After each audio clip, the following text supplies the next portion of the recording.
Welcome to the Millionaire Journey Podcast. The goal of this podcast is to guide and empower you on your journey towards financial independence. Here's your host, Len Yaney. Today, my guest is Garrett Terrell with Rocket Capital. He's a return guest from episode 10. Welcome, Garrett. Thanks for having me on. Yeah, I'm glad to have you on. You're my second return guest that I've had. It would have been my first, but we had to cancel. And Awesome. I love following your feed. You're on the same path as us, and you're buying in Alabama, right? Yes. Awesome. Yeah. So let's, I guess, if we could just give us a recap of what's happened since, we'll say, it was probably March of last year. Really? March of last year. Gosh. Yeah, Okay. yeah, a lot's changed, I'm sure. A lot's changed. So really at that time, I just had March of last year. I just had my first park, Yep. 33 unit park. That was my first one that I bought. And then a couple, duplexes, single families sprinkled in there. I think we were at 40 something units in March last year, which is great. Yep. But obviously I need a little bit more security than that. And so basically what we did, to put it simplest, is in the summer last year, we started going a lot of direct to seller. And we spent money, we spent marketing money, we spent labor on calling some of these owners, texting them. And we actually wholesaled 4 mobile home parks in the summer last year. Nice. And made very good assignment fees on those. And not incredible, but still healthy for the first 3 or 4 months in business. What was the decision to decide to wholesale it compared to purchasing it yourself? Oh, that's such a good question. Couple of the areas we just weren't super excited about. They were just kind of smaller markets, and we were just looking for the kind of mom and pop single family investor there that wanted to take on a bigger project. Uh-huh. A couple of them we probably should have kept because they were small parks. They were one was 8 units that we sold for $160 or $170. And I'm looking back on terrible. that, and I'm that's dirt cheap. We should have bought that, but at the time we needed some cash. And so we wholesaled it and made a decent assignment fee on it. And, so we basically did a lot of direct to seller last summer. And out of that, we kind of cherry picked the best deals. Pretty much put 4 parks under contract in the fall of last year. And they all, believe it or not, they all simultaneously closed in January. So the first week of January, we had a closing. Second week of January, third week, fourth week, and we had closed on 4 parks in January. It's just, we had different closing dates. We had different contract mutual dates. We had all these different things, but just how the cards fell, they all landed on back-to-back weeks in January. It was pretty crazy. Yeah, I remember following you on Facebook, and you were just closed on, it was something like 17 and closing on 2 more this month or something like that. Yeah, we closed on so the first one was a 14 unit in Prattville, Alabama. Fantastic deal. We stole it, basically. And the seller was happy. She inherited the property. She had never managed anything. She didn't want to do anything with it. It was a win-win. Amazing deal.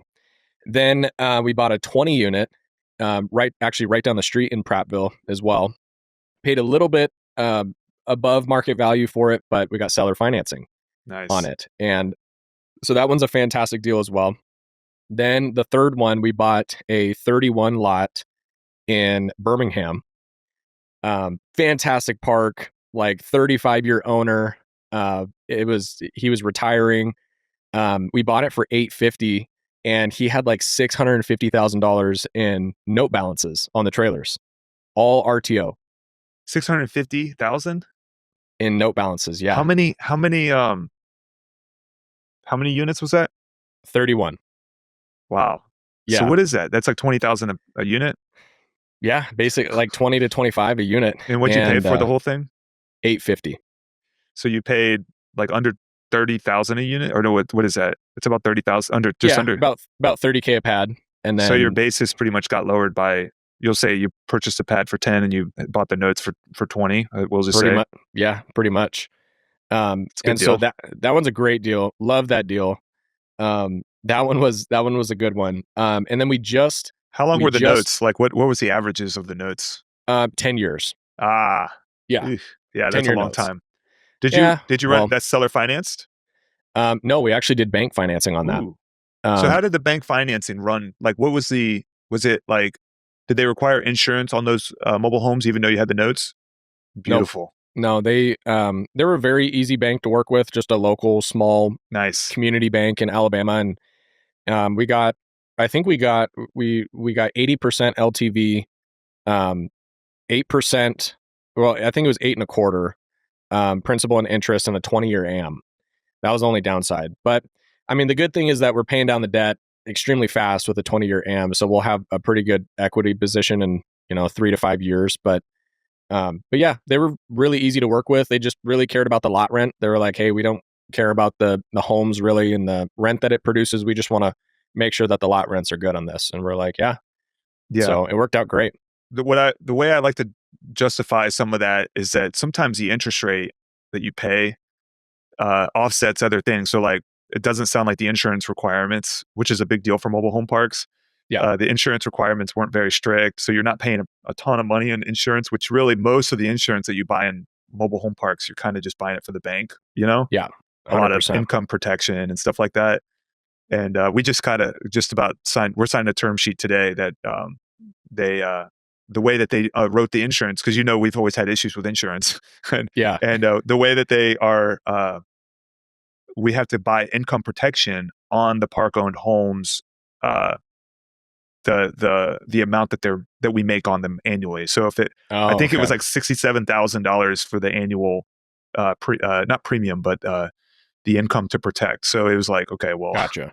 67,000 for this. It's not going to be a lot. I mean, we pay income protection is very expensive insurance, so expensive. But in this scenario, I believe it should not be that much, and they're giving us a fair rate. Just under 7, and that's good. Great. That's really good. Yeah. The insurance part of it, we just, for those, in the first two, the Prattville ones, the 20 and the 14, those were all tenant owned, which is nice. So we just had general liability for that. And then pretty much for the next two parks, we just have general liability for. But my 33 unit in Montgomery is all park owned.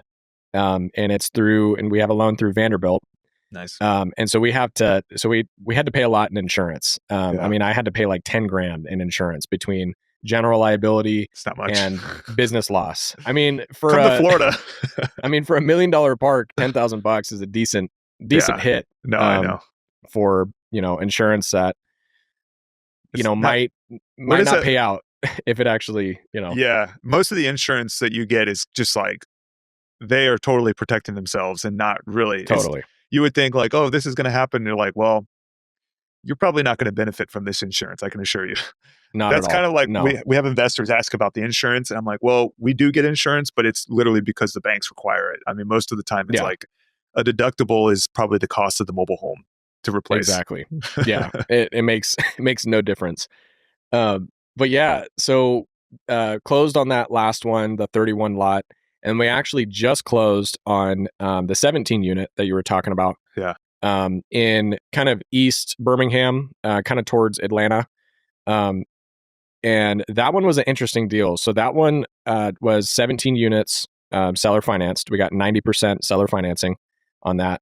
Great little deal. All park owned, but we're kind of transitioning them over to RTOs now. And but this one was interesting. The guy's actually super nice, the seller. We went under contract in like August, and we had a very quick inspection. Like we went out there, met him and everything, and everything went well. And we get to the couple days before closing, and we get this cancellation letter in an email from the title company saying the seller's canceling the transaction, doesn't want to sell it anymore. And we're like, what? This is out of left field. Completely random, like completely threw us off. Then long story short, we've been in court the last 4 months. And we settled, and he sold us the property. He didn't have any grounds to back out, and he kind of just had a change of heart.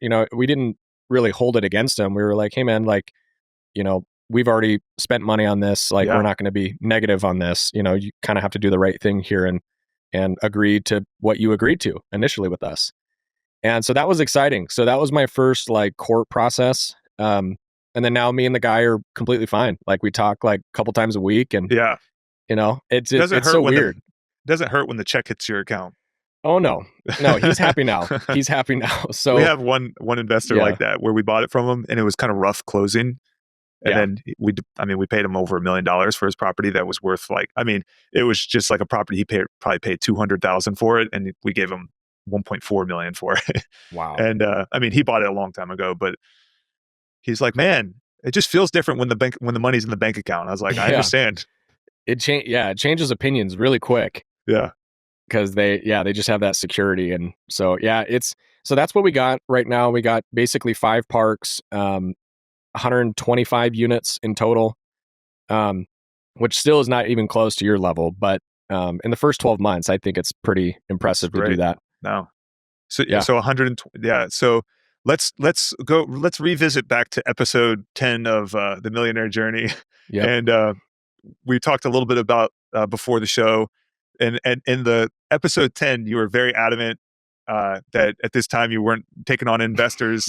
Now you're taking on investors. What is the thing that changed your mind? Oh, that's a great question.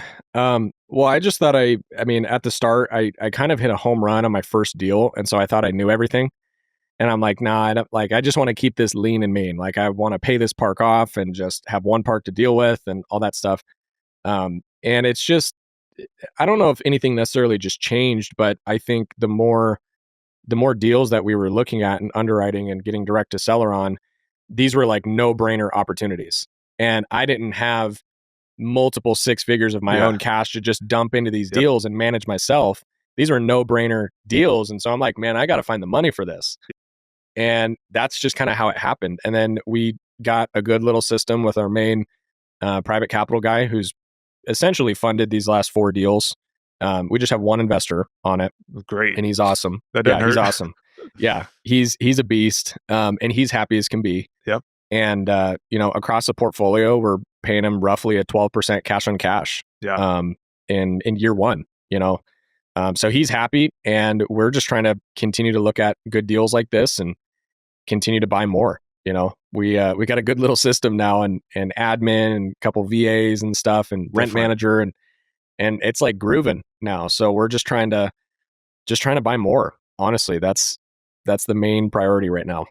So okay, so after our first podcast, I listened to what you said, and I actually started implementing what you were saying. I'm like, okay, we're going to try to buy some deals without partners.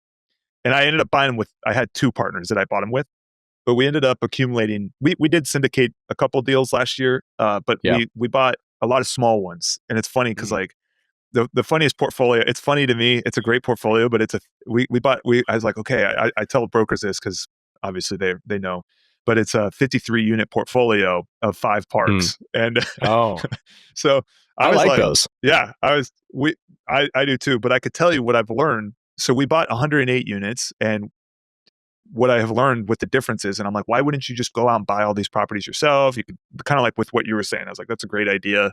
Yeah. So I started implementing it, and now we're coming up in March of 2025, and I'm like, I can't buy any more properties right now because I'm like, we have so many value add properties that all this money is flowing out to these properties, and it's not like they're bad deals or the recession or whatever.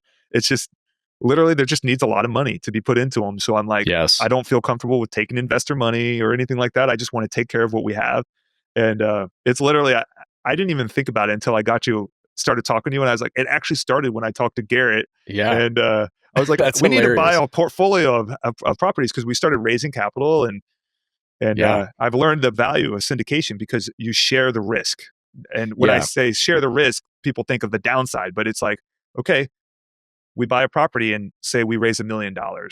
You raise all the CapEx up front. So you're no longer exhausting your future funds. You just raise the money, everybody pitches in, and then you're pretty much have a pool of like $1 million, or we'll say 200, 300,000 after closing to work on these parks. And it's like you can go and buy more properties afterwards. But from what we did, we, pulled together, we're pretty much funding all of our renovations right now. We probably have about 10 units vacant right now that we're like, all right, let's, have to have the cash come in to, renovate the next 3 to 5 units, and it's going to turn out fine. It's just that I actually thought about, I'm like, that's why we slowed down buying. It's because we started buying our own house, own properties, and that's why syndication, it's pros and cons, Yeah. No, that's kind of my exact same philosophy. Like I would say essentially we grew pretty fast, like very, we grew big fast. I mean, 125 units is not massive in this space,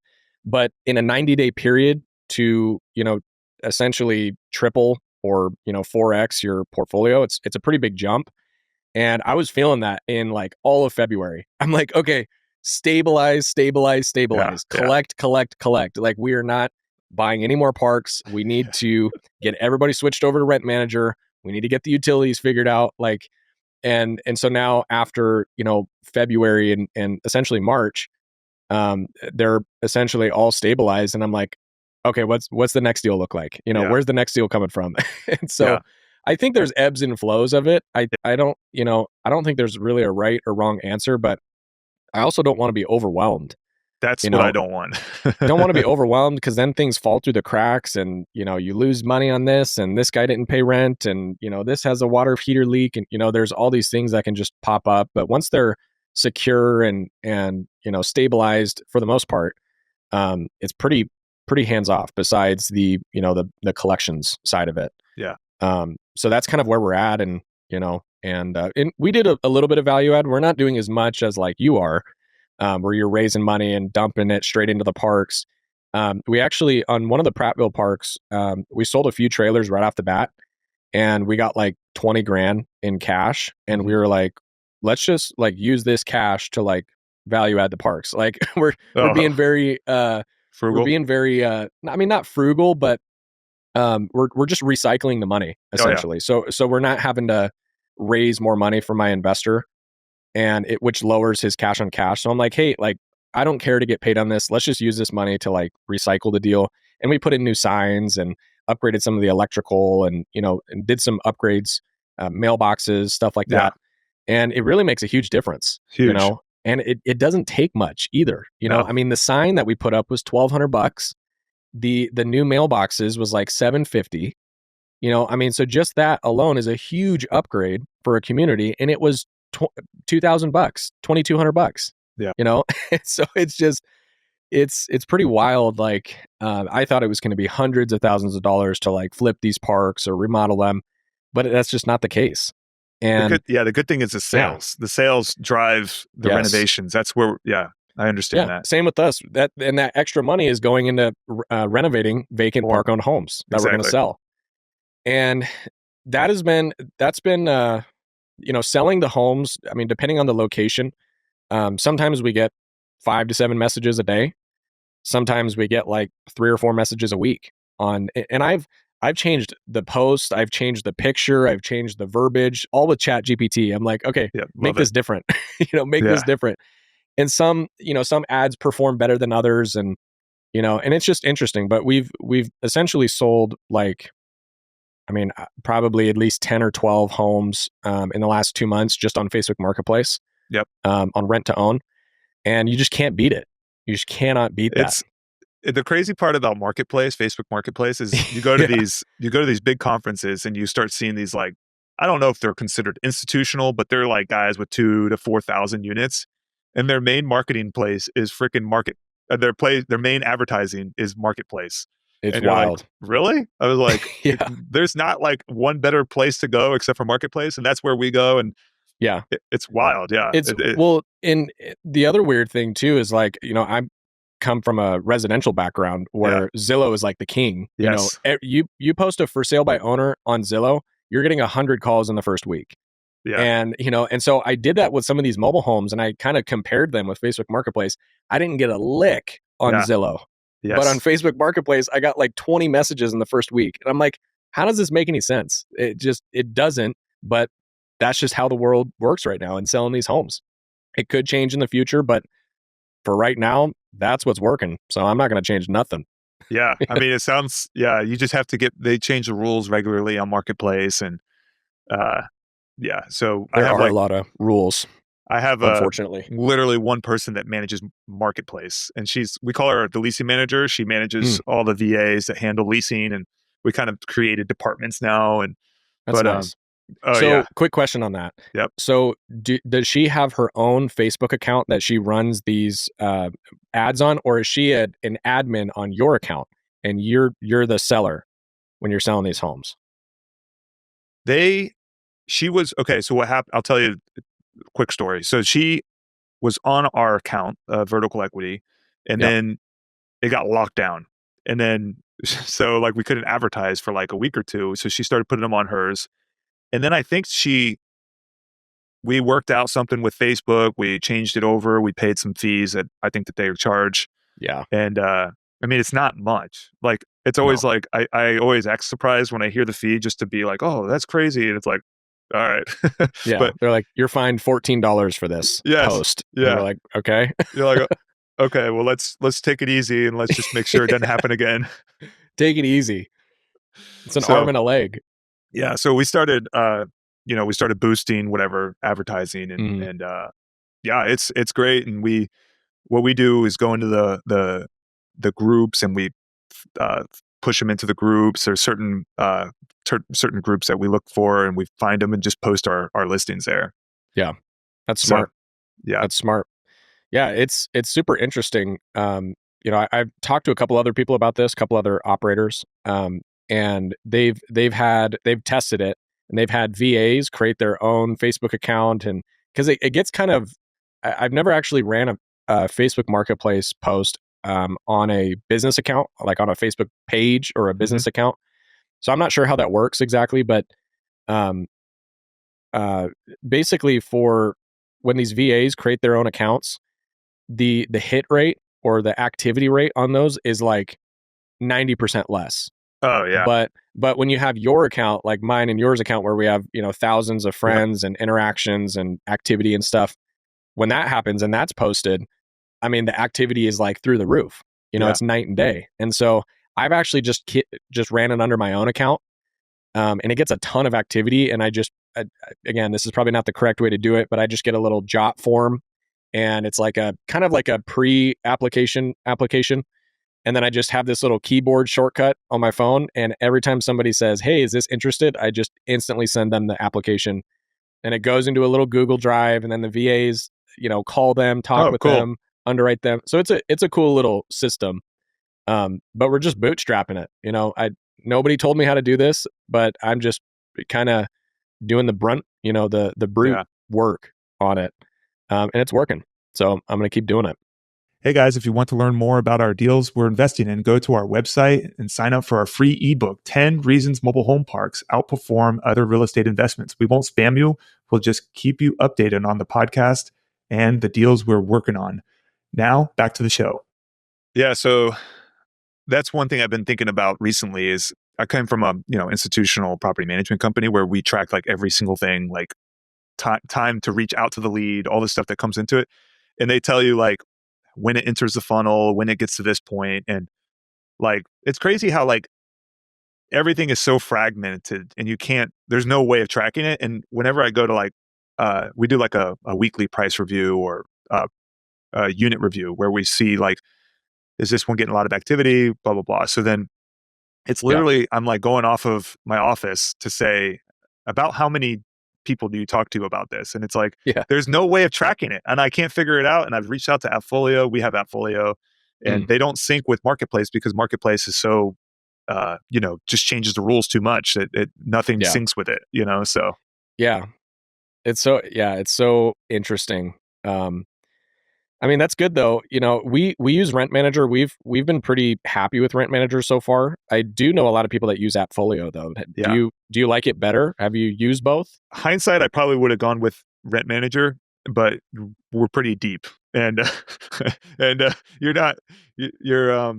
what I can tell you, there's a lot of customizable things in Appfolio that I didn't know about, but we just hired on this accounting firm, and they've just kind of restructured the whole thing, and it's been made it totally different. It's been a different experience and more transparent with revenue and what things look like. And I think Rent Manager has obviously the same thing. So yeah, no, it's been great so far. We really really like it. I mean, in the first, and these are blue collar folks, these are not, this is not a 55 plus community with a pickleball court. These are blue collar. These are just, contractors, handymen, plumbers, people that work for the school district or, truck drivers, stuff like that. So the speed to lead and the CRM and the all the numbers and everything, what we've seen is it really doesn't matter. Like if you respond to somebody in the first 5 minutes versus before the end of the day, it's not like they're going to go out there and find another unit and say, oh, sorry, I found something already, So we don't really track that. We just try to have consistent conversations with these people and kind of get them down the line of, do you actually want to rent this place or do you actually qualify for it? And so, it's in the first month, all of these people were paying cash, all of them, every single park, because they were just old school owners and they didn't want to put it in their bank and they just paid cash. And so in the first 30 days, I kid you not, we probably transferred over, I think we transferred over 70% of all of the tenants that we took on to Zego, which is the payment system through Rent Manager. 70% of the tenants, the 125 tenants, are on auto pay right now. Beautiful. And then the rest are, money order and, we use Cash App for some people, which is not ideal. We have 70% on auto pay, which is nice because it's just direct deposit. But the other 30 we kind of bootleg, but we're trying to transition them over. That'll over time you'll transition that. Yeah, for sure. I don't want to collect on Cash App, but some people just want. We're kind of giving them a grace period too, because it's only 60 days in. We're probably going to do like a 90-day grace period, and then month 4 we're like, okay, you need to create a web access portal, and hook up your email, and but I thought it was pretty impressive, and in the first 30 days to transition over 70% to auto pay on Rent Manager, pretty amazing. I didn't think they were all going to do that. No. I was expecting like 25, 30, 40%. But that's I'll tell you what one thing I've learned is when you buy a park, I mean, not you, but just in general, whenever we buy a park, you generally have like a park manager that comes with the park. And then the park manager kind of tells you how they do it. And whenever I first started, it would be almost like I would almost believe what they were saying. Like here's one that was like you're like, what? No way. And they were saying, he said they don't have internet out here. I was like, what do you mean they don't have internet? And she's like, I mean, it was pretty far out. And I was like, you don't have internet? She's like, yeah, you see all these satellite dishes? There's no internet, there's no cable. And I was like, okay, but they can pay their rent online or through their phone. She's like, we have no phone service out here. And I was like, we're going to have to find out. And, and really it was like 80% of the people paid they have a phone. And then the other one is, here's another one that happened for us. We had, this is one of our first parks and we didn't know, but we bought a park. It was 46 units and we found out like the day after closing, it had 36 sex offenders in it. And wow. And we're like, and they really can't get on the internet. They cannot get on the internet. And we're like, how are we going to get, and they don't drive. They're just, on probation. They can't leave certain areas. We ended up figuring it out. We're down to 11 in the park. So we're working our way through. But that's pretty wild. It's one thing it's on the due diligence list now of things to look up before we close on the park. So check if I'm going to add that to the due diligence list too. It's not a hard one to look up. I've never heard of that one before. That's wild though. That's a lot of people. Yeah. But yeah, it's like, I've heard other operators say this too, like the manager, like the community manager, when you get there, it's nice to have somebody that is on site, but like the reality is they're going to be gone in like 90 days, when they say, oh, this is how it is. This is how we've been doing it for 25 years. You can't do this. You can't do that. Good luck doing this. Good luck doing that. It's like, sorry, lady, you're going to be gone in a couple months. We're not going, back 20 years in technology. Like it's 2025. You have to have an email address. Yes. I'm sorry, but you have to have one. If you have TikTok, you have the internet. Yes. You also have to have a cell phone. Like, I mean, you can have a landline, we're not going to pay for that, but you have to have a cell phone. You have to have a number and you have to have an email. That's just the world we're living in today, and some older tenants are like, I'm not getting an email, just mail it to me. And we're like, we'll create one for you with you on the phone. The good thing is I think Rent Cafe has it, and I'm pretty sure they do, but we have is if you go to 7-Eleven, you can pay your rent. You know, you can go to CVS, 7-Eleven, Walmart, and I think they have the same system. So if they can get know to that. it's called walk-in payment system. And okay. So it's never an excuse. Can you get to a 7-Eleven? That's where you can pay. That's awesome. Yeah. That's cool. I'm going to write that down. You look it up. That. I'm pretty confident they have it because I brought it up to one of their sales reps, Rent Cafe, and they said, yeah, we have that. Something like a walk-in. It's called WIPS or walk-in payment system. Okay. I've heard of WIPS. Okay. Yeah, it's I just walk-in didn't payment know. system. Wow. Very nice. Yeah. So that's awesome.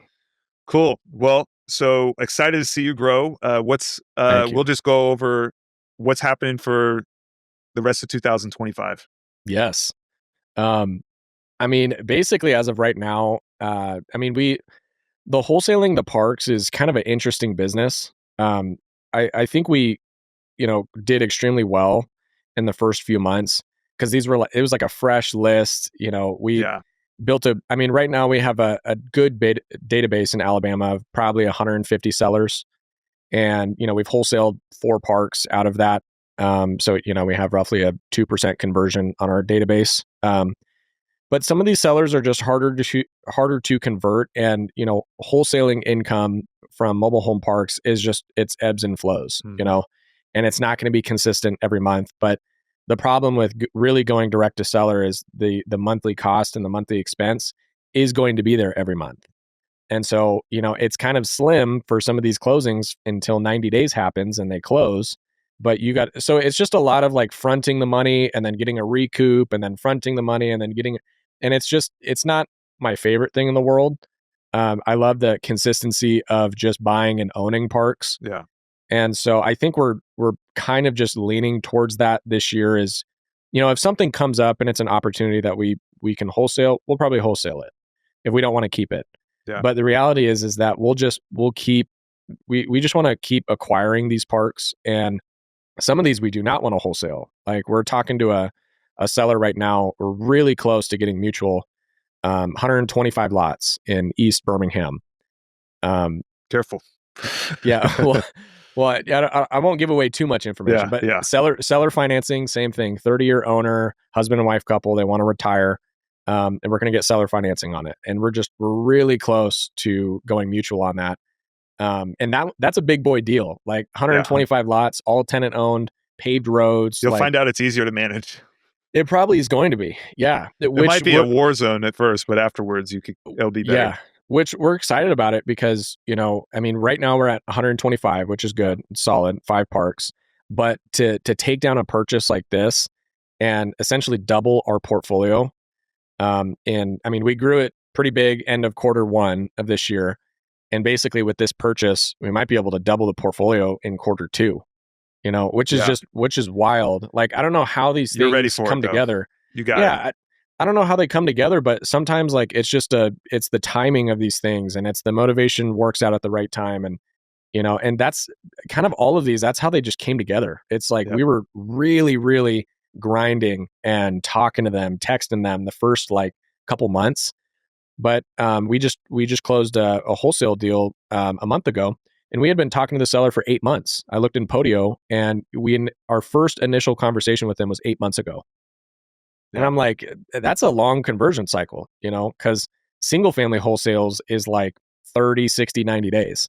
The wholesaling the mobile home parks is like 6 to 9 months, They've been holding on to it for a long time. It's a big decision, for them. And it's not an easy decision, and they want to think about it and they want to get other opinions. And so it's just, I think we're not really going to wholesale a lot this year. We had good success at the start. And we haven't really gone into any other states either. We've kind of ventured into Tennessee and Kentucky a little bit. Same with North Carolina as well. But really it's a lot of long-term nurture sellers that really aren't serious about selling. But we've gotten some really good ones in Alabama. So we kind of just want to stick there for a little bit. So yeah, that's kind of the plan for 2025 awesome. Is continuing to buy and hold. Awesome. Where can people find you? Oh man, they can find me on Instagram, YouTube. I have a podcast called MHP Cash Flow. We've had you on. A lot of good guests on, and it's cool if you're interested in the mobile home park space, and also on Facebook. Awesome. So yeah, very, very easy to find. Very active on social media. Great. Well, thanks for being on the show. Awesome, man. Thanks for having me. Thank you for listening to the Millionaire Journey podcast. Please rate, like, subscribe, leave a comment, and share with somebody you think would enjoy listening.